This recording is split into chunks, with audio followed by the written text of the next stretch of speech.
What's up, guys? My name is Sammy Forson, host of the Weekend City Show and Ignition right here on Joy 99.7 FM. Well, anytime you happen to be busy and you miss out on your favorite shows right here on Joy FM, here's what you can do. Log on to myjoyonline.com/podcast. Just go on there and you'll find all your shows on demand 24/7. There you can catch up. Remember, Joy FM remains your radio for discerning listeners. Let's start now with our very first story as we talk ECOWAS and that ultimatum. Now, the Economic Community of West African States has given the military rulers in Guinea 6 months to return the country to constitutional order. The Authority of Heads of State and Government of ECOWAS, chaired by President Nana Konadu Agyeman Rawlings, took the decision at the Commission's extraordinary summit, which ended in Accra last night. ECOWAS has further imposed travel bans on the military leaders themselves, as well as their family members and supporters, and frozen the financial assets of members of the military junta. Now, the president of the ECOWAS Commission, Jean-Claude Kissibru, told the media after the summit that the decisions of the ECOWAS authority would be communicated officially to the military rulers today. The importance of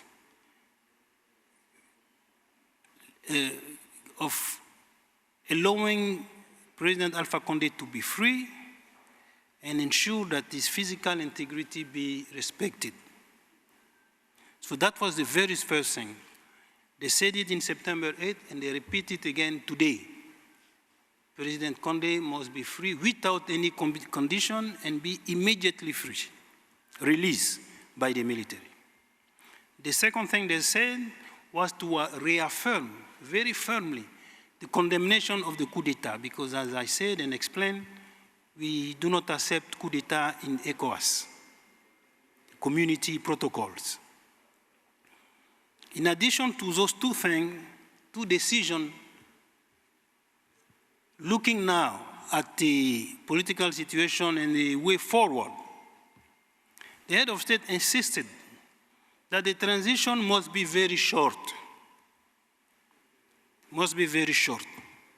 And they even went to the way of clearly stating that the transition should not last more than 6 months. So 6 months, election should be held. They insist that because the election will allow the restoration of the constitutional order in the Republic of Guinea, and that's important, that's critical. And because there was a coup, and to give the clear signal that this is not acceptable, they imposed sanction. They imposed sanction on the member of the National Committee for Development and Restoration in Guinea, the new organ that has taken over.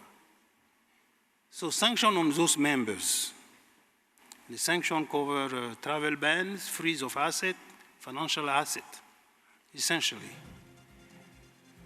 They also, of course, reaffirm ECOWAS' firm commitment to work and help Guinea in this process of restoring the constitutional order.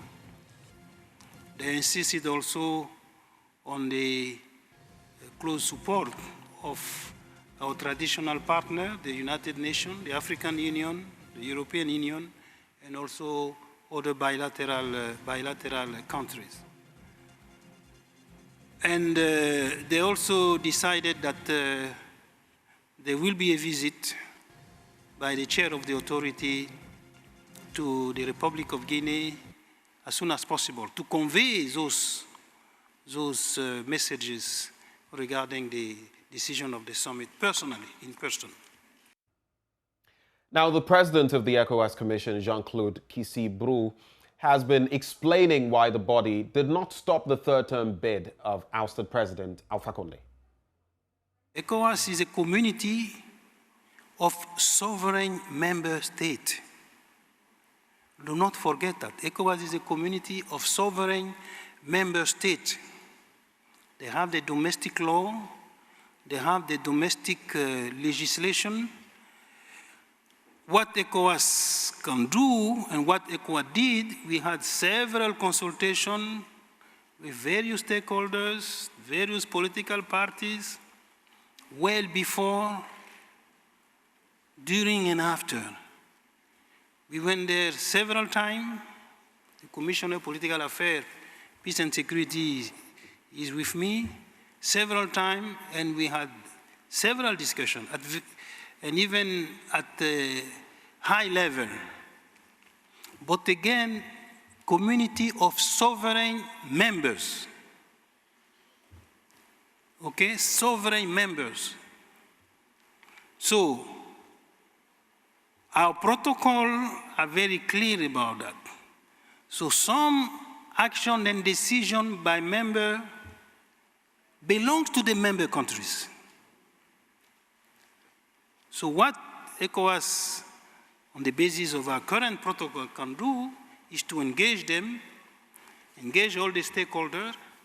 It was during COVID time, we had virtual meetings when when the situation, the COVID improved a little bit, we went there several times. Let's quickly get a bit more of an understanding now into the essence of these outcomes and their effects on Guinea. We're being joined by Dr. Mohammed Dansuleiman, a research fellow at the Africa Research and Engagement Center, University of Western Australia in Perth. He joins us live with more. Doc, thank you for joining us as always. How biting are these outcomes, the ultimatum and sanctions to the military junta which has taken over Guinea? Thank you. What I can say is that ECOWAS has made significant progress from what it did in regards to the crisis in Mali. As you can see, the sub-regional body has decided to give Guinea a shorter time frame to return the country to constitutional rule, whereas before it gave Mali 18 months. So that is a good improvement.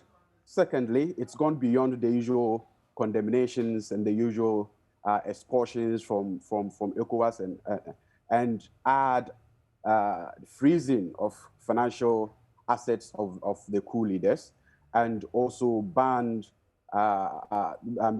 placed a travel ban on them and their families. These are very good. Another development that I find is that the ECOWAS has made it a condition that the coup plotters do not take part in any election that result from the transition process. These measures are really good. I think I can say that there is a very good reason to believe that they would bite to a very significant degree. So in terms of potency, you feel that these sanctions should have more of an effect than we've seen in Mali, for example, where there have been two coups back to back? Yes, I think so. But still, we should eventually wait to see how the coup leaders would respond to this. These decisions were made not more than 24 hours ago, and we wait to see what Mamadi Doumbouya and his men would do in response to these sanctions. I remember the Shelley Ayokobocho, the Ghanaian foreign minister, saying that the coup plotters actually gave certain conditions themselves. I am not privy to those conditions. It will be interesting to see those conditions that the coup plotters would also give before releasing Alpha Conde, for example. But I say again, the long and short of all this is that we are all waiting to see the response of the coup plotters to these sanctions. Now, we've heard from Guinea, talk from Guinea, that this entire process of transition could last between 18 and 24 months, which would be similar to what we saw in 2010, before 2010, when Alpha Conde was ushered in democratically. ECOWAS is talking about a 6-month period. In Guinea, there is talk of 18 to 24 months. How do you feel we can strike the balance to ensure that as soon as possible, there's a democratically elected government in place in Guinea? My personal opinion on the 6 months injunction is that fearing that the situation in Guinea would be similar to what is happening in Mali was one of the reasons why ECOWAS gave Guinea a shorter time frame. But still, if the coup leaders are going to insist on their promise to rewrite the constitution, then to some extent, 6 months wouldn't be enough in terms of consultations, in terms of doing all the right things to make sure that the constitution that emerges from this transition process actually represents the Guinean people. That said, again, we need to wait to hear what the coup leaders have to say. On both sides, on the ECOWAS side, there's a good reason for them to give the leaders 6 months. But on the other side, in the side of the coup leaders, there is also a good reason to want more time to make sure that the transition period, the transition process is done not in a rush, but in a way that will actually reflect the interests and aspirations of the Guinean people. But there is also the risk that the more you drag the process, the more interest become entrenched, and the more difficult it becomes for those entrenched interests to give way for civilian rule. Don't you see already signs of Mahamadou Doumbouya and his military junta trying to hold on to the reins of power? And I base what I'm saying on a number of things that have happened post removing Alpha Condé from office. He has engaged civil society organizations, among others, sort of getting their interests and ideas of how to move the country forward. He has spoken to foreign mining interests, among others, trying to calm them down and let them know that, look, we're not going to, impact any of this. You can still go ahead. We're, in fact, supportive of you. He has let go of political prisoners, people incarcerated, not through the proper means by Alpha Condé and all of that. All of that appears to be giving some legitimacy to Mahamadou Doumbouya. Don't you feel the undercurrent of all of that is an intention to stay for longer, much longer than 6 months? Yes, I think I am with you on those assertions. And there's a lot of precedents to back those up. You look at Zimbabwe, for example, where coup leaders eventually became the leaders of the so-called civilian government. And African history will give you similar examples. And I would say that what Mahamadou Doumbouya is doing definitely points to the fact that he wants to stay in power longer than the ECOWAS would allow him. Right. And it is very possible, given what he is doing. But again, looking at the sanctions and the fact that ECOWAS has called on the international community to help it to actually, operationalize those sanctions, it will be very hard for Mahamadou Doumbouya to want to make himself a civilian leader. But that doesn't mean that he can't do it. I mean, he can still do it, given his exploits so far, given his gestures so far. But again, we are waiting to see how the situation in Guinea would play out. Let us not also forget that despite the fact that Mahamadou Doumbouya is trying to shore up his reputation and bring an air of legitimacy to his coup, Alpha Condé also comes from an ethnic group which is quite significant in Guinea. Post-coup, what we see is that we see a lot of jubilations in the streets. There is the temptation to think that the coup doesn't have any opposition. But the Malinke tribe, where Alpha Condé comes from, is approximately 30% of the Guinean people. So Alpha Condé still has some support, even though they are not very visible in the current state of affairs. So if Mahamadou Doumbouya wants to stay, that will be a recipe for some level of instability in the future. But unfortunately, the current analysis from observers and others seem not to.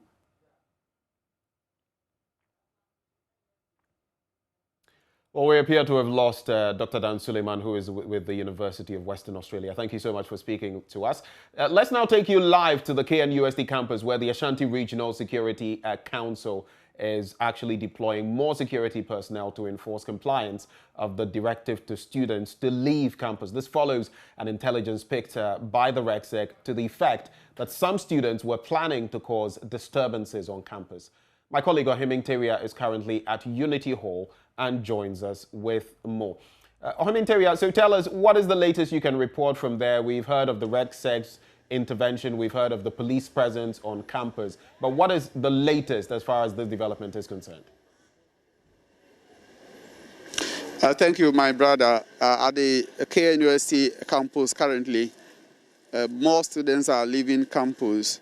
Perhaps they are done with their end of semester exams, as stated by the Regional Security Council's press release, asking students to leave campus immediately they are done with their end of semester exams. It's only foreign students and students who have, defense to make on their projects that are allowed to stay on campus, even then with the permission of Dean of Students.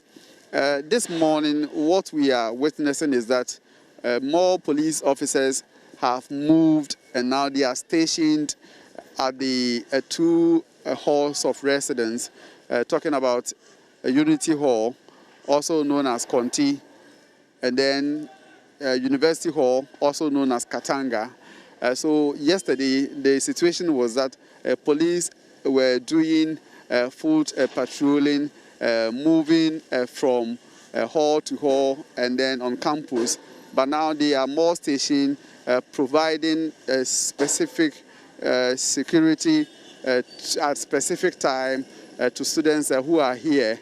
I must also admit that their numbers have also increased compared to what we witnessed yesterday. And the students, as and when they leave campus, you also see police officers, taking positions to monitor situations here on campus. Right. So, Ohiming, after all of these developments, of course, I know there are some concerns, even as the students wrap up with their examinations and move on. But in the immediate term, apart from these things you've mentioned, what are going to be the actions that will be brought to bear just to ensure that we can forestall similar incidents moving on? For the students, they are not all that perturbed, say, with the presence of security on campus. A majority of them are happy that they have enough and adequate security here on campus. But at the Unity Hall here, I'm learning that as a norm, anytime they go on vacation, anytime they're about to leave campus, there's what they call a morale session. The morale session, students gather, they sing, they dance, and do all sort of things and make merry before they leave campus. But because of the presence here, that particular activity is likely to be put on hold. And a while ago, before you came to me, I overheard some students saying that campus is not all that, life on campus is not all that sweet, meaning that they are the people who enjoy that morale session, and once that particular activity is not coming on, they are somehow unhappy with that development. But I must say it is only peculiar to Unity Hall and Katanga Hall, where students normally proud themselves with the halls of residence and then engage in these merry making activities. So yes, that is the development. Some of them who still have exams to write are busy going about their schedule and then going to the exam halls to write the exams. But it's a busy day on campus, I must admit, because perhaps this is the last day of the school. And we are also learning from the university authorities that majority of the students are almost done with their exams. Per the information I picked from the authorities, about 85% of the students are done with their end of semester exams. So majority of them are expected to leave campus today. Perhaps a few of them will be around till tomorrow, 12 midday tomorrow, to leave campus. Until all students have left. And so, Ohiming, I was asking, the security presence will remain until all students have left? Sure. The arrangement put in place by the Regional Security Council for police, BNI, and national security to be on campus is for a particular period. We are told even after the students have left campus, the security operatives will remain on campus to monitor situation, and even beyond the school, they want to monitor the situation beyond the walls of Kwame Nkrumah University of Science and Technology to ensure that the school do not have a reoccurrence of the 2018 events where students poured onto the streets, clashed with security operatives, destroyed school property amounting to 3 million Ghana cedis. So in order for authorities to be sure and quite sure and safe, that is why they've introduced these measures with the support of the Regional Security Council. And don't forget, since 2018, KNUST has been a security zone. So what it means is that group activities or students coming together are not allowed on campus. So that is the situation. And yesterday, the regional minister did mention that more security officers will be deployed today. And today we are witnessing that more armed police have joined their counterparts who were on campus yesterday, indicating that they want to ensure and maintain a peace on the campus of KNUST. What is the date of return of these students? Do you know? When are they due to return? Unfortunately, I have no idea. When I spoke to the university authorities, the information they gave me is that the students will be informed when they have to return. But for the reopening day, I have no idea when they will return. Tyria, thank you very much for bringing us the latest on that development. And you had live visuals from the Kwame Nkrumah University of Science and Technology there. Thank you, Tyria. Now, the Ministry of Education is assuring parents there's enough food to take care of students in the senior high schools across the country. According to the ministry, their monitoring of the situation on the ground as far as supply of food items to the schools does not suggest shortages. Now, speaking after a tour of some of the schools in the Central Region, Deputy Minister of Education John Ntim-Fodjo indicated government was committed to developing the human resource of the country through the free SHS program and had released enough resources to ensure that all uncompleted school building projects would be completed on schedule. Richard Kwedunyako joined the tour and came through with this report. Reverend John Ntim-Fodjo and his team visited the WASI candidates and gave them words of assurances. The deputy minister then visited the stores of the schools and also to the kitchen where food is prepared for the students. He dismissed rumors that there are food shortages in the senior high schools. You have seen for yourselves the various kitchens that we visited. And all these are schools that we randomly selected and visited without any prior notice. And you saw for yourselves, they have food. Food has not short. Food is not in crisis. Our students in the various SHS are not starving.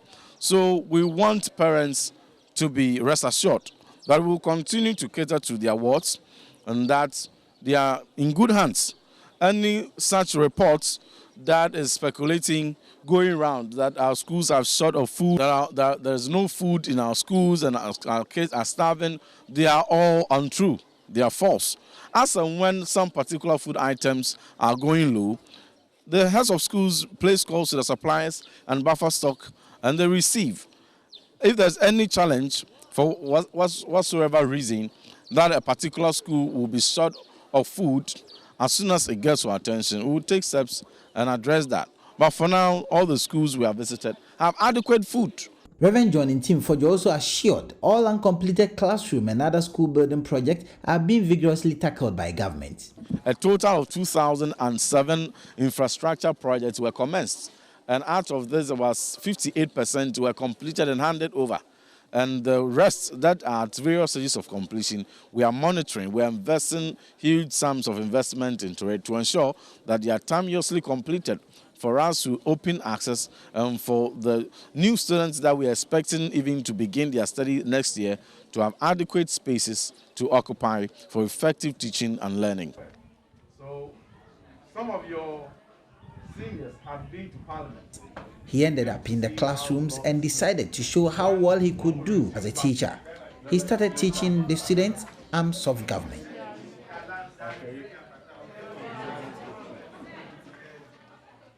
Reporting for Joy News, Richard Kwejenyako, Cape Coast. That was Reverend Team Fojo there. Now, it is exactly a week ago that President Nana Konadu Agyeman visited the OT region to inaugurate some projects and inspect some ongoing ones. At KJB, the president inspected the 56.4-kilometer Jasikan Dodo-Pepesu Road, over 77% of work done on the road, while over 28% of asphalt work has also been done.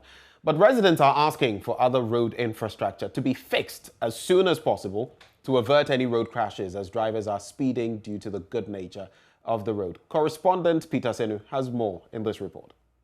On the 9th of September 2021, the president was in the OT region to, among other things, inspect the construction of 56.4-kilometer Jasikan Dodo-Pepesu stretch of the Eastern Corridor Road. In this report, we bring you the extent of work done and some concerns from residents and officials working on the road. So far, over 28% of asphalt work done and over 77% of the road has been completed. The project manager for Sino Hydro Corporation, Lee Long, says they are likely to finish ahead of schedule. The only challenge for them is cutting chippings from Shy Hills all the way to the construction site here in the OT region. Yes, we'll finish it within the contract period. Even if we tried, we can finish before that end. Asphalt work now is 28% done, and the total work is about 77% done. So we will finish it within the contract period.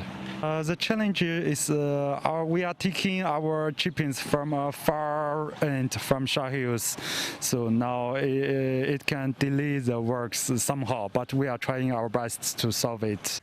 He is also appealing for cooperation from residents in the Jasikan and KJB areas. If they have some requests about our project, please come to us directly. I hope they won't damage the finished job themselves.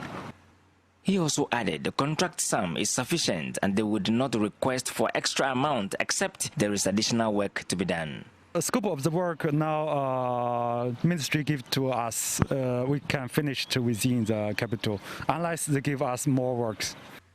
For Emmanuel Klu, the resident engineer for Ghana Highways Authority, the attitude of some drivers and motor riders leave much to be desired of them. We are only pleading that the drivers should take their time to read. Some of them, they don't read.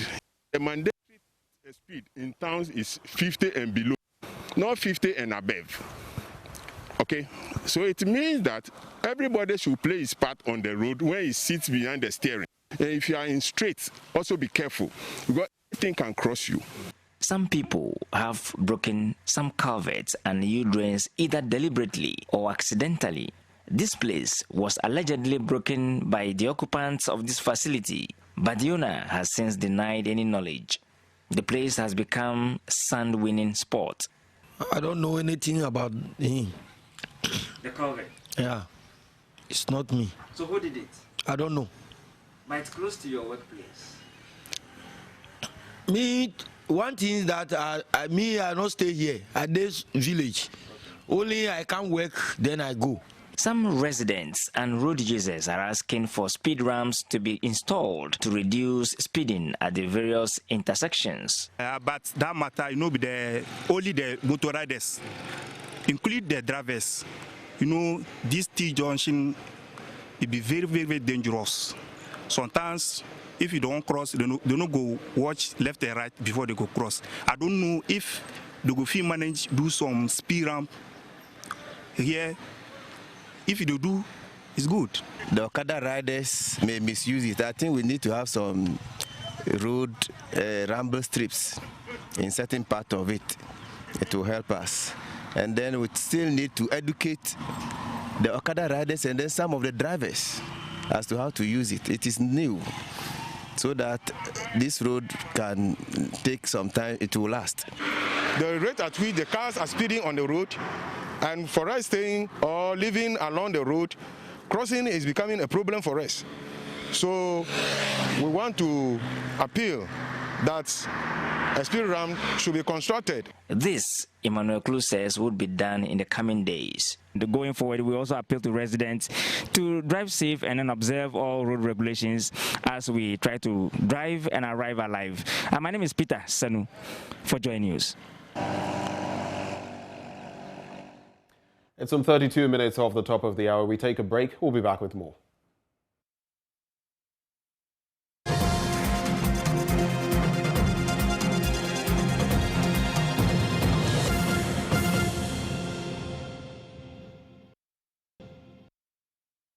Welcome back on Joy News Desk. Now, the second mini clinic of the Ecobank Joy News Habitat Fair 2021 comes off at the West Hills Mall here in Accra. Now, in case you missed out on last week's exhibition at the Achimota Retail Center, do listen to an exhibitor and make sure you make a date with us this weekend at the West Hills Mall. When you are coming through this habitat, you already have 10% discount, a discount voucher, and come to our office so that we can further business in regards to payment and production for our customers. And aside that, we have other profiles which we are also making a lot of noise on the media, which has to do with our ready-mix concrete and our blocks. The blocks, we have the engineering blocks, we have the hollow blocks, and we have the concrete blocks. Per the measurement, we have the 5 inches and we have the 6 inches as well. All right. So, in terms of the Habitat Fair, what kind of opportunities has this afforded you to be able to reach out to potential customers? I think looking at the Habitat Fair, we have made a lot of contacts. What we are hoping for is all these contacts that we have made will generate into a very good sales for DBS. Ecobank also introduced patrons to its pension-backed mortgage. There's a budget, or there's a home for every budget. So we have our Ecobank home ownership mortgage, where we finance you to get your own home. We have what we call a pension-backed mortgage, where if you have your tier 2 and tier 3 with a value of 20% or more of the property you intend purchasing, we can also use that as security and finance your mortgage 100%. Now, we will tell you more on what to expect ahead of this latest one that we're going to be organizing, this latest clinic.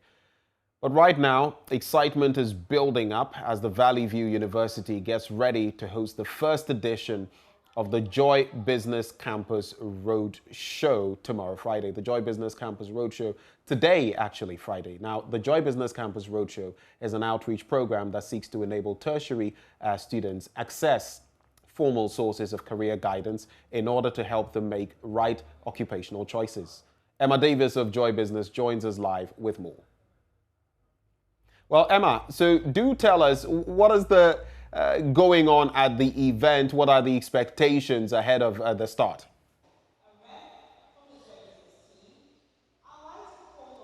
Hello,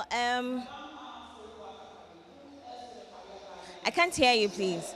So I'm asking at the event, what are the expectations? I see people seated there. What are the expectations? What have people been telling you ahead of the event?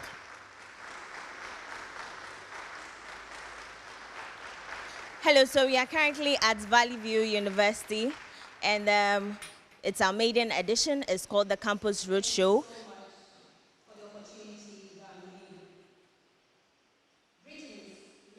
Hello. You are live. We're listening to you. Can you hear me, please? I can hear you, Emma. And so I'm asking, what are the expectations ahead of this event? So we are currently at Valley View University, and it's the maiden edition of the Campus Roadshow, and we have successful career persons who will share their experiences and teach the students how they can transition and become better career persons in the future. I'm enthused about the roadshow, and I look forward to learning a thing or two. I think we'll be wrapping up about around 12:30, and we'll be playing back some of the event to you. Emma, I know you've interacted with some of those seated there. What have they been sharing with you? Come again?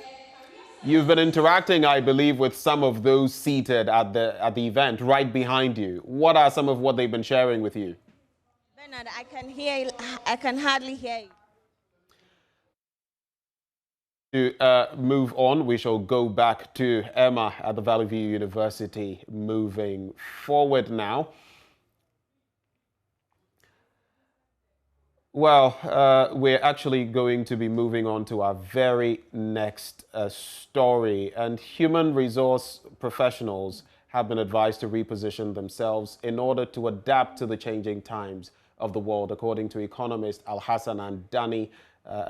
It's about time HR professionals rip the old manuals up and create new ones to suit the agile form of work. He spoke to Joy Business after the launch of the third cohort of the program, Irene Asari HR Mentoring Program. He applauded the team for actualizing the dream of mentorship.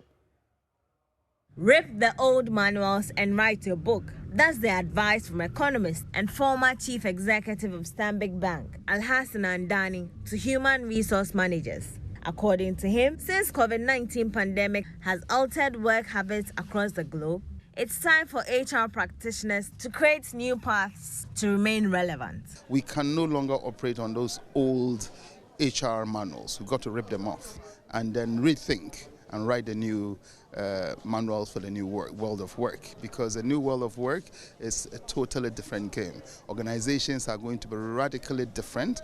They're going to be very agile, changing.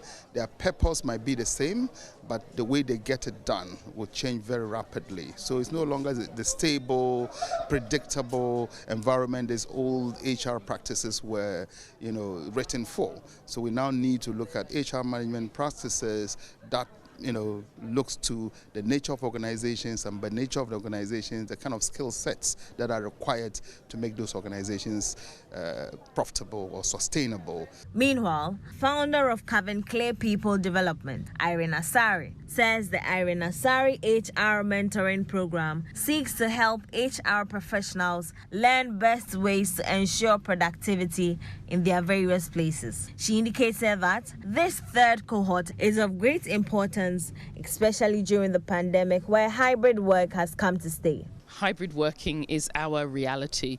We thought initially it would be the new normal and it would go away, but it's here to stay. And I think what that means for us as HR professionals is we have to learn to adapt. We need to learn to think differently. What COVID has taught us is that the world as we saw it and as we know it has completely changed. And therefore, what does that mean for us as practitioners? If, for example, we have individuals that are working from home, individuals that are coming into the office, we're giving people more choice, how do we still continue to nurture the culture? How do we still continue to drive productivity?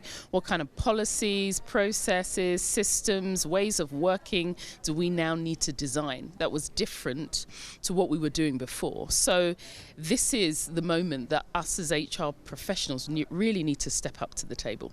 One of the mentees, Patrick Siame, who is the human capital business partner with Stanbic Bank, expressed his delight to be part of the program to learn from household names in the sector.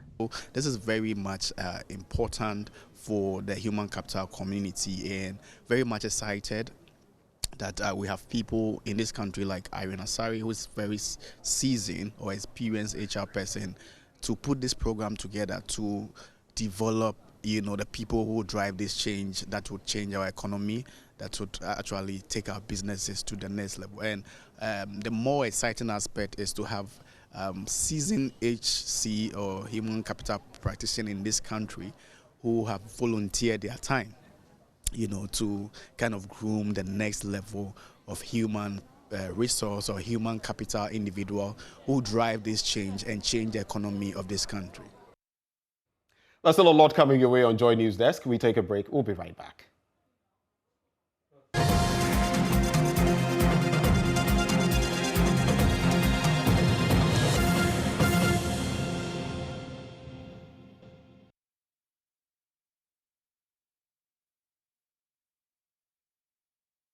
Welcome back on Joy News Desk. It's all tech talk now with Spiky and Chroma. Spiky, welcome aboard. Thank you.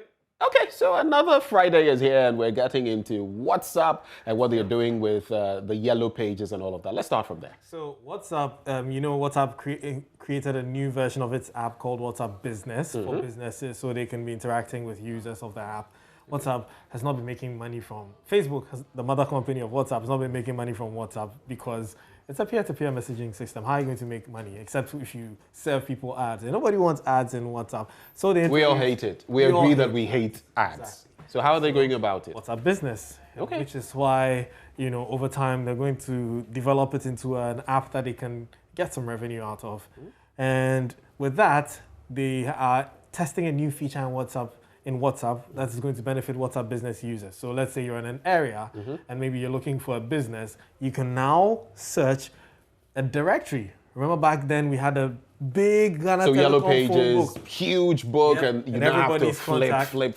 Yes. But this time not personal contacts, business contacts, because yes, privacy is serious, but solely business contacts. Solely business contacts. So you can find your baker in your neighborhood, you can find your wachi seller who's on WhatsApp Business, you can find a carpenter, a plumber, anything on WhatsApp Business. Once they're using WhatsApp Business and they've registered and they can be located in that area. Soon this feature, which will be rolled out everywhere. They're testing in Brazil. Seems almost everything they test in Brazil. They're testing this feature in Brazil, and then eventually, if it picks up, they'll roll out to everybody else. Wait, so this means I go to some area I'm not too familiar with. I am looking for the best wachi joint. Yeah. Once that person is hooked up on WhatsApp Business, in the search directory, you'll find them.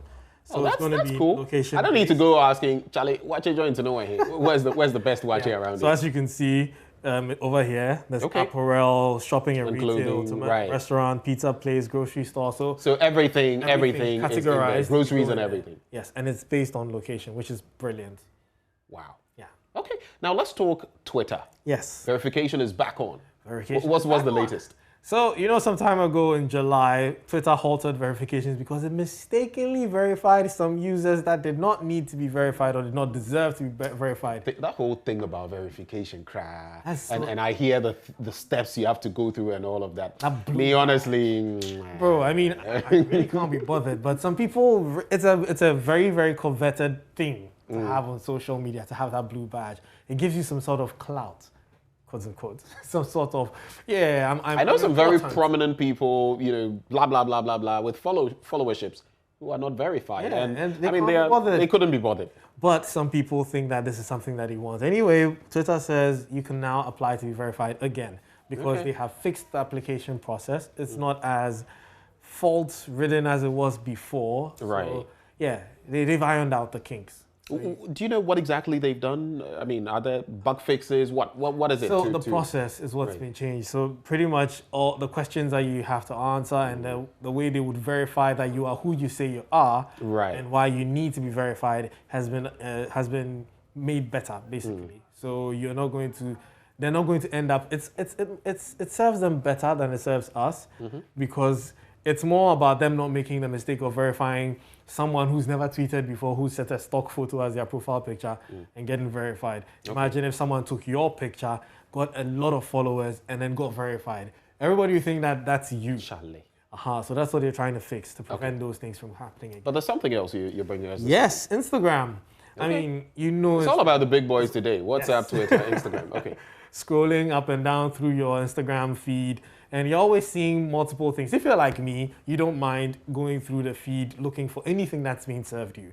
But some people like to go through the feed specifically hoping to see stuff from people they actually follow, people that they want to see stuff from. So maybe someone is following me and they want to get my updates. They want to be seeing that often. Well, Instagram is introducing a new feature called favorites. So I can set you, colleagues here as favorites, and anytime I go into my Instagram, I'll be seeing their post often, more than I'd be seeing some brand that I followed just because I like the brand. I don't want to be seeing their post every day, but because of the way the algorithm works, I'll be seeing their stuff a lot. Now, if I set favorites, I'll see my friends, I'll see my girlfriend, I'll see my brother, I'll see my sister. That's technically not a new idea because they all do these. They even follow what you're looking for online and they sort of streamline your content on that. But now it's going to be much more controlled. Yes. Right. So it's not based on the algorithm. If maybe you go and mistakenly like some bikini picture and then next thing you know, there's a lot of bikinis following you everywhere you go. You don't want that in your timeline, do you? You don't. You know, that reminds me, once you check out something, next thing you know, those things will be popping up in your timeline. A call did that to me recently. He made me use my phone to do something, and I've been bombarded with that. I didn't know critical, so now, okay, Echo. Well, what do you think I'm the one who was looking for it? But I mean, I was Echo. We'll get some jabs after this. But thank you very much, Kobe, for coming our way with Tech Talk. We bring you sports next, right after the break.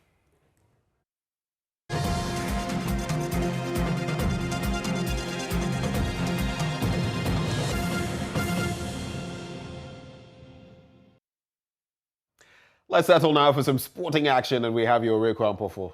Charlie Wagwan. Oh, I'm good. I couldn't help doing that. We had a little of civil war yesterday between Heart and Kotoko fans. Oh, that one. And that's because Heart of Folk reviewed their new jersey. That jersey, no. Okay, what is your candid... I know I'm throwing you under the bus a bit, but what's your candid opinion about the bus? I like the idea of the ceremony. That's all I can say. I think it looked good. I mean, that's pushing the limits in Ghana football. With the design, I'm not that busy type. I don't like a lot of colors. Okay. But I guess, yeah, they are the rainbow team and they have to incorporate, 3, 4, 5 colors in the shirt. So, okay. I don't know how I feel about it. But Barcelona has found a way of handling it. I don't know about...